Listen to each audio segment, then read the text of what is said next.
I just had a nightmare. Except it was all for real. Our night on an uninhabited island. This trip started like a relaxing movie. Friday late afternoon, another work week finished, gentle sunlight slipping through the white clouds. The mood was adventurous, full of anticipation for the weekend. We had a plan: spend a day and a night on an uninhabited island off the coast of Florida. What could possibly go wrong? The boat was loaded, the jet ski saddled. Let's go! The first 5 minutes of the ride were smooth, as if nature herself held her breath. But then, the sky suddenly changed. Light blue turned to steel, the water churned. Waves started hitting sharp. The sky opened up like a portal and poured tons of water on us. It was bad. I could barely see 10 meters ahead of the jet ski. And then, a notification on my watch. Lightning nearby. Seconds later, I saw it. Close. Too close. Great. Does this mean we should head back? No way. The rain should stop soon. And it did.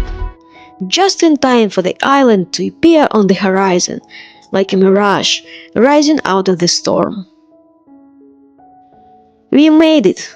Soaked to the bone, but buzzing with adrenaline. The sand was untouched.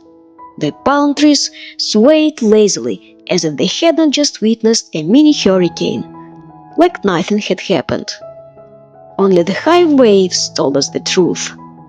And there was not a soul inside. Exactly what we came for. Silence, solitude, and survival. Sort of. We had an hour and a half before the sun hit the horizon. That was our last chance to get back on the mainland, as you are not allowed to ride a jet ski after sunset in Florida. But we did not. We said we were brave. We said this is what pirates would do. Gasparilla would have stayed. Anclote Island has never been just a stretch of sand. It's been here for over 1,000 years, shaped by the tides and winds of the Gulf. Before us came Timucuan, the indigenous people of northern and central Florida. They left shell mounds, tools, and a freshwater well, long lost now, but once a lifeline for those who understood how to live with the sea. Later, the Spanish came. They drank from that same well, built by the Timucuan people. So did smugglers, and sailors, and, if you believe the legends, pirates. The name Anclote means small anchor in Spanish. It's the kind of place you stop at when the world is too much, or when you're looking for something you can't quite name. The Anclote Island Lighthouse, built more than 140 years ago, still stands, watching. Its beam no longer guides ships, but it still can see. It saw us. So we unpacked, set up tents, and grilled sausages and meat. As the last blush of day drained from the sky, night crept in. Not sudden, but slow and deliberate, like ink spilled across the horizon. The air shifted, cooler now, saltier, more secretive. The wind started picking up again, and our bonfire did not really work out. It's okay. At least the wind blew away mosquitoes who own this island. We listened to some music and smoked hookah. Sand was everywhere, on my body, in my hair, and on the food too. The Gulf Coast of Tampa Bay is famous for its powdery white fine sand. This silky white sand started its journey hundreds of miles away, high up in the Appalachian Mountains, where ancient quartz was broken down by wind and rain. Over millions of years, rivers carried those tiny grains south, polishing them smooth until they finally washed up right here on the Gulf Coast of Florida. And now, this sand that traveled all the way from the Appalachian Mountains was on me, all over me. I wish I could say I was thrilled about it. But let's be honest, there is no shower, no toilet, no anything out here. This island may be stunning, but it's raw, wild, untamed. Camping is allowed on the northern part of Enclot Island, but there are zero amenities. You won't find a water fountain, a trash can, or even a wooden bench. Technically, there used to be a composting toilet, but that was wiped out by the latest hurricane.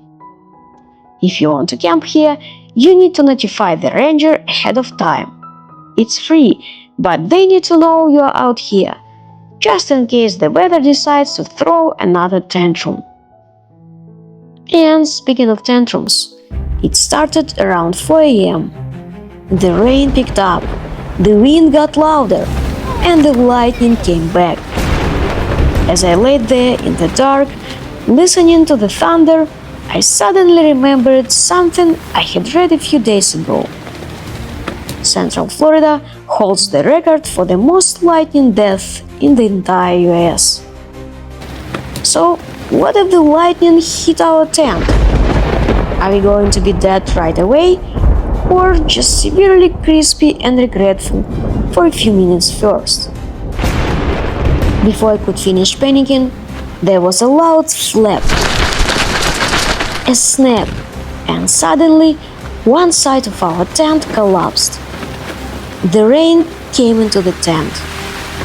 The men's section of the tent, brave like superheroes, or just too tired to care, remained horizontal, continuing their noble mission of sleeping through the hurricane. Meanwhile, I was stuck, holding up the tent wall with my leg, half soaked and fully awake.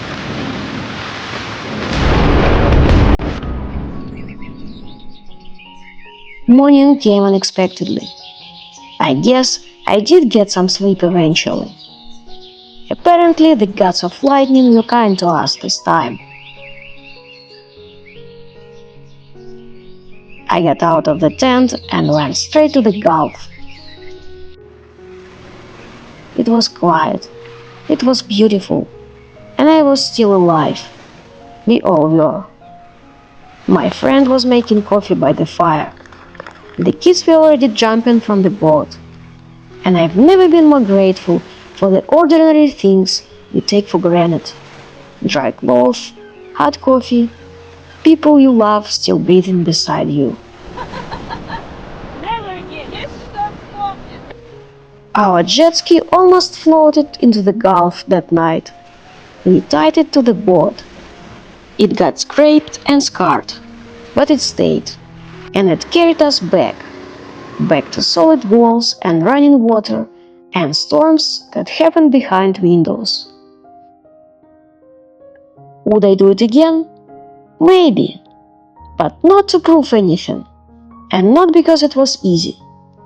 Because there is something about nights like that, where you feel the wild press right up against your comfort, that reminds you who you are and what really matters when the wind won't stop blowing.